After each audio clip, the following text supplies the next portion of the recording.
사랑하는 성도 여러분, 오늘도 주님과 깊이 동행하시는 하루 되시기 바랍니다. 우리 함께 공동 기도문을 교독함으로 하나님께 중보의 기도를 드리겠습니다. 마음 모아 샘물의 기도를 하나님께 드리겠습니다. 먼저 우리의 믿음을 고백합니다. 만유의 주가 되시는 하나님 아버지, 하나님은 우리의 기도를 들으시고 우리의 기도를 통해 역사하시는 분이심을 고백합니다. 오늘도 주님께 나와서 기도로 하루를 시작하오니 우리와 동행해 주시고 주의 뜻을 행하며 살아가도록 도와주옵소서. 나라를 위해 기도합니다. 반만년 역사 가운데 우리를 지켜주신 하나님, 저희가 당한 영적, 경제적, 안보적, 도덕적 위기 가운데 저희를 돌아보아 주옵소서. 이 위기를 극복할 힘은 오직 하나님께로부터 옴을 고백하오니 저희의 마음이 겸비하여 주의 얼굴을 찾도록 도우시고 국가 지도자들은 하나님과 국민들을 두려워하는 마음으로 나라를 경영하도록 인도해 주옵소서. 주일 예배를 위해 기도합니다. 예배를 받으시기에 합당하신 하나님, 예배의 열정이 식지 않도록 도와주옵소서. 좀 더 모일 수 있는 여건을 허락하시고 만나지 못할 때라도 마음만은 서로를 향한 사랑과 관심 그리고 기도가 더하게 하옵소서. 주일 예배 가운데 힘있게 임재해 주셔서 하나님의 살아계심을 나타내 주시고 저희의 찬양과 기도를 기쁘게 받아 주옵소서. 다음 세대를 위해 기도합니다. 저에게 선물로 주신 다음 세대를 하나님께 맡겨드립니다. 교육이 우상처럼 변해버린 이 시대 속에 우리 자녀들이 무엇보다도 먼저 하나님을 인격적으로 알아가고 하나님의 영광을 위해 살아가도록 지도해 주옵소서. 샘물의 가정들마다 가정 예배가 드려지게 하시고 하나님만 섬기는 화목하고 행복한 가정이 되게 하옵소서. 목장을 위해 기도합니다. 영혼 구원하고 제자 삼는 목장들이 되게 하옵소서. 언제나 VIP에 대한 관심과 사랑을 마음에 품게 하시고 서로를 위해 전보다 더 간절히 기도하면서 지속적으로 기도 응답을 경험하는 목장들 되게 하옵소서. 목장을 돌보고 섬기는 목자님들을 영육간에 강건하게 지켜주옵소서. 선교와 선교사님을 위해 기도합니다. 선교의 주관자이신 하나님, 온 세계의 선교지들 가운데 역사해 주옵소서. 코로나 바이러스로 선교 사역이 위축되거나 선교사들의 활동이 제약되지 않도록 도우시고 이런 염려되는 상황 가운데 오히려 하나님이 참으로 살아계시고 사람들을 사랑하고 계심을 나타내 주옵소서. 샘물 성도들을 위해 기도합니다. 각지 흩어진 우리 성도들이 주님의 사랑과 평안 가운데 거하게 하옵소서. 어렵고 힘든 때에라도 우리의 산성이신 하나님을 바라보며 위로를 얻게 하시고 위기를 극복할 지혜와 믿음을 더하여 주옵소서. 특히 건강이 좋지 않은 시니어 성도들을 찾아가 주셔서 치유의 은혜와 하늘의 평안을 베풀어 주옵소서. 우리를 사랑하시는 예수님의 이름으로 기도합니다. 아멘. 이제 하나님 말씀을 보도록 하겠습니다. 오늘은 예레미야 32장 16절에서 25절까지만 보겠습니다. 예레미야 32장 16절에서 25절 말씀을 제가 읽겠습니다. 내가 매매 증서를 네리야의 아들 바룩에게 넘겨준 뒤에 여호와께 기도하여 이르되 슬프도소이다 주 여호와여, 주께서 큰 능력과 펴신팔로 천지를 지으셨사오니 주에게는 할 수 없는 일이 없으시니이다. 주는 은혜를 천만인에게 베푸시며 아버지의 죄악을 그 후손의 품에 갚으시오니 크고 능력 있으신 하나님이시오 이름은 만군의 여호와이시니이다. 주는 책략에 크시며 하시는 일에 능하시며 인류의 모든 길을 주목하시며 그의 길과 그의 행위의 열매대로 보응하시나이다. 주께서 애굽 땅에서 표적과 기사를 행하셨고 오늘까지도 이스라엘과 인류 가운데 그와 같이 행하사 주의 이름을 오늘과 같이 되게 하셨나이다. 주께서 표적과 기사와 강한 손과 펴신팔과 큰 두려움으로 주의 백성 이스라엘을 애굽 땅에서 인도하여 내시고 그들에게 주시기로 그 조상들에게 맹세하신 바 젖과 꿀이 흐르는 땅을 그들에게 주셨으므로 그들이 들어가서 이를 차지하였거늘 주의 목소리를 순종하지 아니하며 주의 율례에서 행하지 아니하며 무릇 주께서 행하라 명령하신 일을 행하지 아니하였으므로 주께서 이 모든 재앙을 그들에게 내리셨나이다. 보옵소서. 이 성을 빼앗으려고 만든 참호가 이 성에 이르렀고 칼과 기근과 전염병으로 말미암아 이 성이 이를 치는 갈대아인의 손에 넘긴 바 되었으니 주의 말씀대로 되었음을 주께서 보시나이다.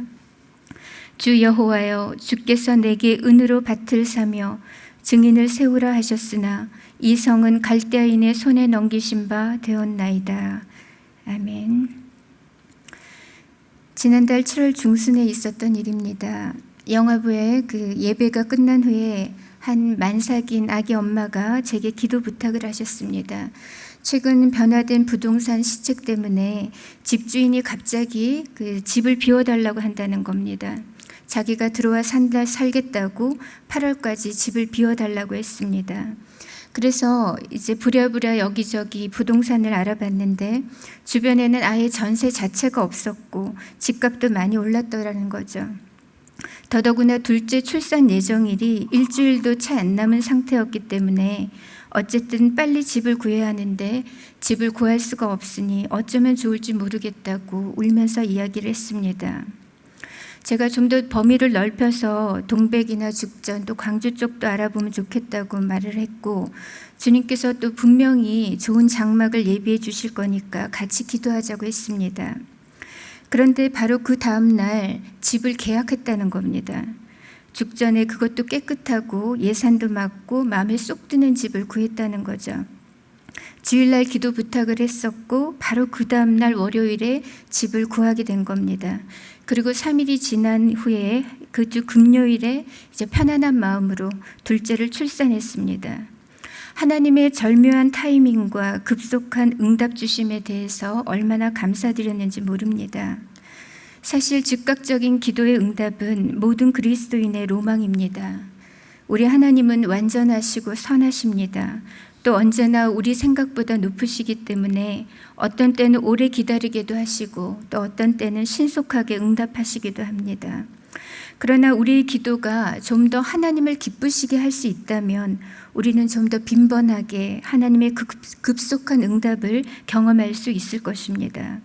오늘 본문에는 예레미야의 기도가 길게 이어집니다. 그리고 그의 기도가 다 마무리되기도 전에 하나님께서 마치 기다리셨다는 듯이 그의 기도에 급속하게 응답하시는 장면을 보게 됩니다. 하나님은 어떤 기도를 더 기뻐하시고 또 어떤 기도에 더 귀를 기울이실까요? 오늘은 예레미야의 기도를 통해서 급속한 응답을 부르는 그 기도의 특징이 무엇인지를 함께 묵상하도록 하겠습니다. 하나님의 급속한 응답을 부르는 기도의 특징은 첫 번째, 진솔한 기도입니다. 사실 오늘 본문의 배경을 보면 상황이 안 좋아도 너무 안 좋습니다. 국가적으로 또 개인적으로 그야말로 최악의 시기였습니다. 지금 시점이 시드기야 10년인데 이때는 유다가 멸망하기 1년 전으로 바벨론 군대가 이미 예루살렘 성을 포위하고 있었던 때였습니다. 그리고 성 안에는 기근과 전염병이 번지고 있었습니다. 게다가 예레미야는 바벨론에 항복하라는 그 하나님의 말씀을 전하다가 지금 시위대 뜰 감옥에 구금되어 있습니다. 우리가 살다 보면 이같이 사방으로 우겨쌈을 당할 때가 있습니다. 어떠한 길도 출구도 보이지 않을 때가 있고 하나님의 뜻조차 이해되지 않을 때가 있습니다. 사실 우리는 지금 코로나 때문에 딱 이러한 때를 지나고 있는 것 같습니다. 한 치 앞도 가늠할 수 없는 절체절명의 시기에 아무것도 할 수 없는 그때에 예레미야는 그래도 기도할 수 있다고, 아니 기도해야 한다고 오늘 우리에게 온몸으로 말해주고 있습니다. 예레미야는 나라의 패망을 앞둔 상황에서도 기도했습니다. 그가 옴짝달싹할 수 없는 갇힌 상황 속에서도 기도하고 있습니다. 그것도 아주 진솔하게 기도합니다. 예레미야의 기도는 17절에 슬프도소이다 라고 시작됩니다. 그리고 24절, 25절을 우리가 세 번역으로 보게 되면 이 도성을 점령하려고 쌓은 토둔들을 보십시오. 이 도성은 전쟁과 기근과 연병을 보았습니다. 바벨로니아 군대가 이 도성으로 쳐들어와서 이 도성을 점령하였습니다. 주님께서 말씀하신 일이 그대로 들이닥쳤으며 주님께서는 이루어진 이 일을 친히 보고 계십니다. 주 하나님, 어찌하여 주님께서는 이 도성이 이미 바벨로니아 군대의 손에 들어가게 되었는데 저더러 돈을 주고 밭을 사며 증인들을 세우라고 말씀하셨습니까? 지금 예레미야는 솔직하게 말을 합니다. 하나님, 제가 슬픕니다. 제가 이해가 안 됩니다. 어찌 예루살렘의 멸망 직전에 이 상황에서 땅을 매입하라고 하시는 겁니까? 라고 말합니다. 그는 현실을 포장하거나 미워하지 않습니다. 마치 히스기야가 적군으로부터의 편지를 하나님 앞에 그대로 펼쳐놓고 적나라하게 기도했던 것처럼 예레미야도 현 상황을 구체적으로 솔직하게 아뢰고 있습니다. 그는 무거운 슬픔과 아픔, 또 갑갑함과 의문점들을 숨김없이 표현하고 있습니다. 이렇게 갑갑하고 슬플 때, 이때는 기도할 때입니다. 갑자기 깊은 우울감과 무거운 마음이 엄습할 때는 주님 앞에 엎드려야 할 때입니다. 사방으로 우겨쌈을 당했을 때 예레미야는 솔직하게 기도했습니다. 위중한 상황 속에서도 정직하게 우리의 온 체중을 실어서 기도할 때 하나님은 급속하게 응답하시고 또한 피할 길을 내실 것입니다. 두 번째, 급속한 응답을 부르는 기도의 특징은 순종이 있는 기도입니다. 16절 말씀을 보면 오늘 예레미야가 언제 기도했는지를 알 수 있습니다. 16절 말씀에 내가 매매 증서를 네리야의 아들 바룩에게 넘겨준 뒤에 여호와께 기도하여 이르되 라고 말합니다. 즉 예레미야 기도의 특징은 선순종의 기도였다는 겁니다. 앞서 하나님께서는 감옥에 있던 예레미야에게 하나멜의 땅을 사라고 말씀하셨습니다. 그것도 나라가 망하기 일보 직전에 땅을 팔아도 시원찮을 그 시점에 도리어 땅을 사라고 하신 겁니다. 그런데 예레미야가 은 17세겔을 지불하고 말씀대로 땅을 매입하죠. 그리고 그 매매 증서를 서기 바룩에게 주어서 보존토록 합니다. 이는 지금은 비록 유다가 하나님의 징계로 말미암아 멸망을 당하지만 장차 이 땅의 토지 주인들이 그 소유권을 행사할 수 있는 그 회복의 날이 온다는 그 소망의 메시지였습니다. 그렇지만 25절 말씀을 보면 그 당시에 예레미야가 완전히 하나님의 뜻을 다 이해했던 것은 아니라는 것을 알 수 있습니다. 25절 말씀에 하나님, 이 성이 이미 바벨로니아 군대의 손에 들어가게 되었는데 어찌하여 저더러 돈을 주고 밭을 사고 증인들을 세우라고 하셨습니까? 이렇게 말합니다. 예레미야는 당시에 하나님의 뜻을 100% 이해할 수 없었지만 먼저 순종했습니다. 그리고 순종한 이후에 또 기도하고 있습니다.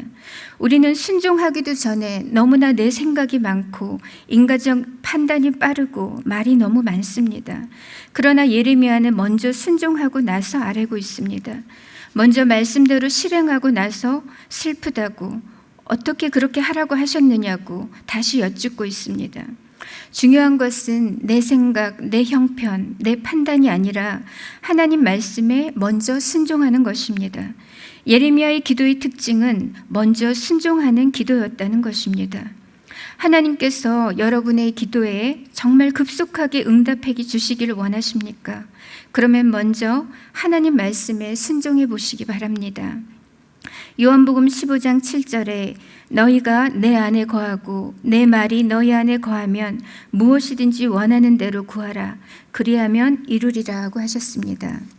순종하며 드리는 기도는 하나님을 가장 기쁘시게 하는 능력의 기도가 됩니다. 마지막으로 급속한 응답을 부르는 기도는 찬양이 가득한 기도입니다. 지금 예루살렘은 포위된 상태이고 도성 안에는 기근과 연병이 창궐했으며 예레미야는 지금 여전히 감금 상태에 있다고 했습니다. 사실 이 같은 절체절명의 위중한 때에는 곧바로 본론으로 들어가기가 쉽습니다. 한가하게 기도할 수 있는 그런 상황이 아니기 때문에 바로 다급한 기도를 시작해서 강구로 마치기 일쑤입니다. 그런데 예레미야는 이런 상황 속에서 하나님을 깊이 묵상하며 찬양하고 있습니다. 오늘 우리가 16절에서 25절까지를 읽었는데 이 가운데 절반 이상이 하나님을 풍성하게 찬양하는 내용들로 채워져 있습니다. 크신 능력과 펴신팔로 천지를 지으신 하나님, 능치 못한 일이 없으신 하나님, 천만인에게 은혜를 베푸시고 크고 능력 많으신 만군의 여호와 하나님, 책략에 크시며 하시는 일에 능하시며 애굽 땅에서 표적과 기사를 행하셨고 오늘도 그와 같이 행하시는 하나님, 표적과 기사와 강한 손과 펴신팔과 큰 두려움으로 주의 백성 이스라엘을 애굽 땅에서 구원하시고 약속의 땅을 주신 위대하신 하나님, 이 하나님을 예레미야가 찬양하고 있습니다. 예의상 한두 마디 보태어 찬양한 것이 아니라 그가 가용할 수 있는 모든 표현을 다 동원해서 그야말로 전심을 다해 하나님의 성품과 기사와 능력을 찬양했습니다. 오늘 우리의 기도는 무엇으로 채워져 있습니까?